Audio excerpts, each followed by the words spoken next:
வருகின்ற மகாலய அமாவாசை 2025 அன்று நம் முன்னோர்களுக்கு என்ன செய்ய வேண்டும் என்பதை பற்றி உங்களுக்கு தெரியுமா?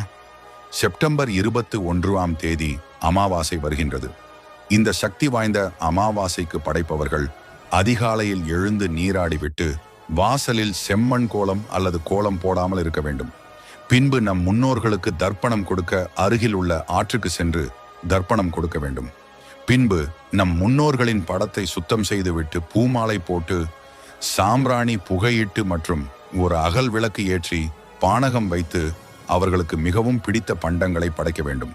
பின்பு முழுமனதாக அவர்களை வணங்கி வழிபாடு செய்துவிட்டு படைத்த பண்டங்களை சிறிது எடுத்து காகத்துக்கு வைக்க வேண்டும். நீங்களும் படைத்த உணவை உட்கொள்ள வேண்டும். இதுவே மகாலய அமாவாசை அன்று நம் முன்னோர்களுக்கு செய்ய வேண்டிய முக்கிய கடமைகளாகும். இது போன்ற ஆன்மீக தகவல்களுக்கு வைரக்கல் டிவி சேனலை சப்ஸ்கிரைப் செய்து வைத்துக் கொள்ளுங்கள்.